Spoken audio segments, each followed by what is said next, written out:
Hello again, Year 4. I am going to continue reading our story of Beowulf, and we are at chapter 6. The thief moved carefully across the rocks by the side of the fiord. If he could find somewhere to hide among these seashore potholes and caves, he could evade his pursuers. On this stony ground, they didn't have the advantage of their horses, and they were clumsier and less sure-footed.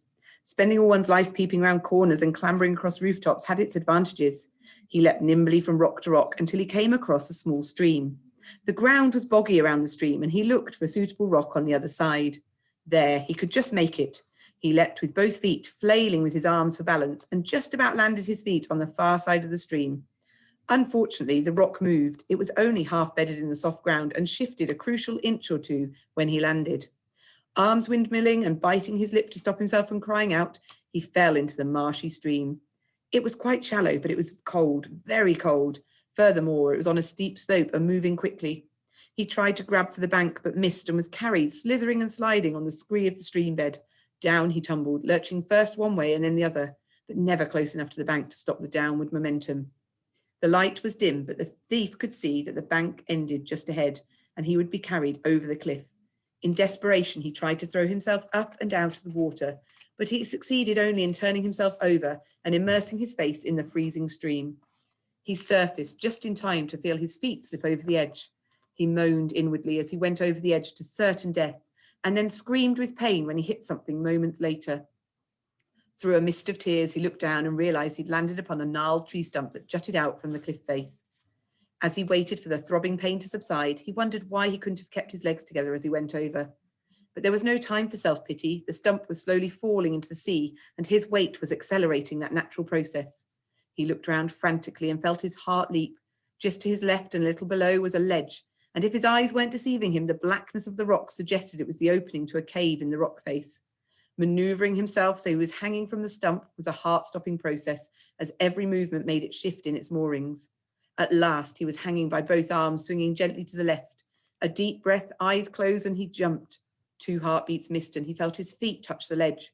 Instinctively, he put his arm forward for balance and fell again. Not outwards to the foaming rocks below, but inwards onto a damp stone floor. It took the thief a few moments to adjust his eyes to the dim light. What he'd assumed to be a cave, he now saw was a dark passageway leading at a slight incline into the rock. There was a powerful smell coming from the passage, which would normally have deterred him from investigating, but the alternatives were limited. So he picked himself up and crept cautiously down the dark corridor. What little light the outside world had offered was gone. But the thief was well used to prowling dark corridors, and he felt before him and his toes for hidden drops or gaps. There were none. The corridor grew darker and the smell grew stronger and, yes, warmer. It was definitely getting warmer. It was a bit like being in a stable when the horses were cooped up during the snowy months. The corridor curved slightly, and as he rounded the curve, he became aware of a faint light ahead. The passage had sloped upward, but not enough to have taken him to the surface. As he grew closer, he realized the light was artificial, like a candle reflecting off a polished surface. His heart beat faster as he realized there was a cave ahead. He almost forgot to feel with his toes and only just kept himself from falling as he reached a ledge above the cave. The light he had seen was reflecting off a polished bronze goblet. The goblet was at the edge of a large pile. The thief caught his breath as he looked down. The mound was made up of gold coins, jewels, weapons, and precious objects, all piled haphazardly atop one another, glittering and winking at him in invitation. What was less inviting was the huge sea dragon curled around the foot of the mound, its chest moving noiselessly in sleep. The warmth was supplied by the curls of steam from the dragon's flared nostrils. The thief felt his bowels turn to water at the sheer size of this terrible guardian. The thief licked his lips, torn between greed and fear. He looked to his left and saw that the ledge wound all the way round from chamber and ended at another opening similar to the one from which he'd emerged. At once he made his decision, thinking that surely one small trophy would be no risk to his safety. Holding a small spur of rock in the cave wall, the thief leaned out as far as he could into the cave. He stretched and groped beneath him, grinning to himself as he felt the golden goblet. A quick swing of his body and he was back on the ledge, clutching at the wall while he regained his equilibrium and steadied his heartbeat. Within seconds, he was away up the tunnel opposite, which, as he guessed, led him to a concealed entrance on the surface. He chuckled to himself at his cleverness and put his mind thinking how he could sell this priceless artifact. But he wasn't as clever as he thought. The dragon was old and subtle, and the balance of the mound was precarious and delicate. The removal of the goblet had upset that balance, and other objects in the pile began to shift and disturb themselves. It would take days, but soon the mound would topple. The dragon would wake and it would know instantly it had been robbed. Dragons were greedy, acquisitive creatures. They did not like being robbed. There's a nice picture we've got of our dragon coming out.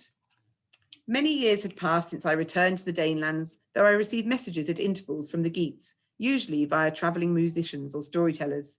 One day, such a bard presented me with a scroll.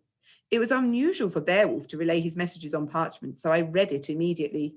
Friend Wiglaf, it read, we have shared many struggles and many journeys. I'm about to undertake another, and it may be my last. 2 nights ago, one of my fife holders brought in a thief named Egabod. This Egabod had in his possession a goblet he had tried to sell to a man. The goblet was old, and when the wise man saw it, they knew it immediately. It was the cup of an ancient ruler who'd been slain in battle by a vengeful dragon.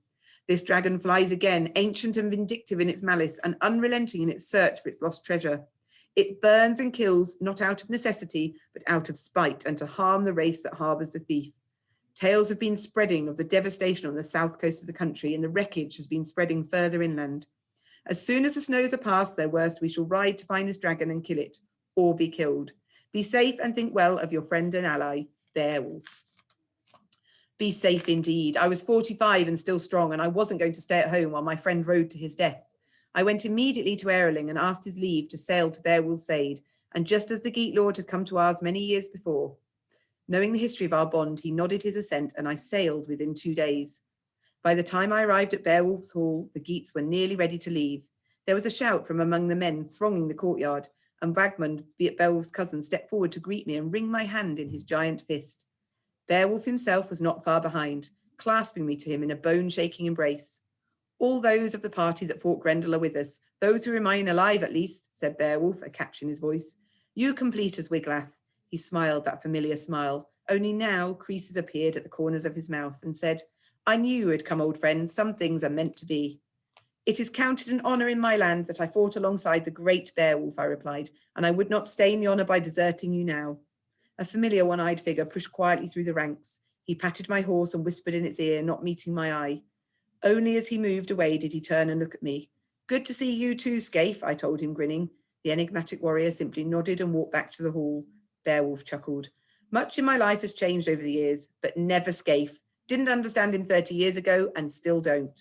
The warriors around us roared their approval of the joke, and we walked back to the hall, laughing and exchanging banter. 30 men set out the next day on the dragon quest. It wasn't a difficult trip. The peace Beowulf had brought to the land meant it was an easy place for travellers. As we neared the coast, signs of the dragon's ravages became apparent. Whole stretches of farmland were scorched to blackness.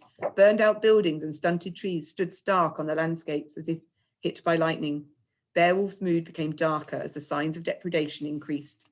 Eventually, we found ourselves on the dunes of the southern coast of the Geatlands. Egabod was looking around glumly and scratching his head. The thief had been made to join the expedition because he was the only man who knew the location of the secret hoard, or thought he knew. You'd better not be lost, growled Beowulf with a dark look at the thief. It all looks the same to me, my lord, moaned the thief. Scrub bit of sand, more scrub, occasional patch of water. Beowulf didn't have time to be angry. Before we'd even had chance to find the dragon, he found us. There was a low rumbling sound first. I thought it was the fierce seas crashing against the rock, till I realised it didn't have the ebb and flow of water. The rumbling was punctuated with hisses and a kind of growling. The warriors looked round nervously. It was Scaife who shouted and pointed. Not 100 yards from us, a great gush of steamy air rose above the cliff top. Moments later, a snout followed, and there were gasps of fear and awe as a long-scaled body came after. Finally, the tail, forked and lashing furiously in all directions. The beast glowered at us as we stood huddled together, swords drawn in a futile gesture of defiance. Until that moment, this was a band of men who laughed at fear. These were hard men, men who had seen death and slaughter and carnage and destruction. These men had stood toe-to-toe with the monster Grendel and his fearsome mother. But when this dragon raised its head and pierced them with its baleful eyes, they quailed and ran a blast of fire billowed from its mouth. And when a blast of fire billowed from its mouth, they broke and ran. You can see there just one warrior facing the dragon.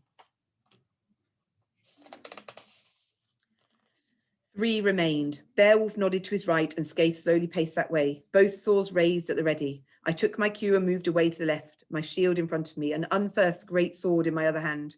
We took a pace forward, the 3 of us, but it was only at Beowulf that the great sea serpent stared. It knew where the real threat lay. Step by step, we approached the dreadful monster. I could hear the hammering of my heart. It didn't comfort me other than reassure me I was still alive. When the dragon attacked, it was with unbelievable speed and dexterity for such a huge creature. It raised itself on its powerful back legs, spread its wings, and launched itself at Beowulf. As it moved forward, Scaife leapt nimbly around the wing for a blindside attack. Not only was the dragon huge and quick, it was smart. Anticipating Scaife's move, the dragon uncoiled its huge spiked tail and caught the warrior amidships. The force of the blow knocked Scaife clean off his feet, and I watched in horror as his head caught a sickening blow on a rock. Scaife lay still. I made a tentative move to the dragon's right. The creature gave me a dismissive glance and belched a ball of fire from its mouth. Just in time, I brought up my shield, and it saved me, but was now charred wood, and my left arm exploded with pain. "Wiglaf," called Beowulf above the din of the dragon's roar. "Behind me!" As the dragon spat another fireball at me, I rolled back towards Beowulf, coming to my feet behind his broad frame. The sea beast brought its gaze back to the hero, a look of triumph in its eyes. Drawing in a deep breath through its nostrils, the dragon aimed a huge flaming blast at Beowulf. Beowulf put his shield in front of his face, with much the same result as I had, but his body remained unburned. The armour gifted him by Hrothgar's queen all those years ago had withstood its sternest test. Lowering the useless shield, Beowulf hurled his war axe at the dragon's still open mouth. Bellowing in pain and fury as the axe bit into the roof of its mouth, the dragon reared on its mighty hind legs as it prepared for a final lunge. Shrugging the charred shield from his arm, Beowulf didn't wait for the dragon to attack, but flung himself around its neck, dragging its head down to hack it with the sword. The huge span of the sea monster's teeth clamped on Beowulf's back and bit clean through the mail. Roaring in triumph, the beast threw back its head and reared again on its legs. This was my only chance. I sprinted forward, and with all my strength, I plunged Unferth's unbreakable sword into the dragon's belly. It was all I could do not to get crushed to death as the serpent writhed in frenzied agony, tossing Beowulf to and fro in its mouth as it sought the source of the pain. There's a very scary picture of the beast giving out one of its fireballs. Okay, and we shall have to wait and see what happens to Beowulf and Wiglaf when we read the next chapter another time. See you all soon.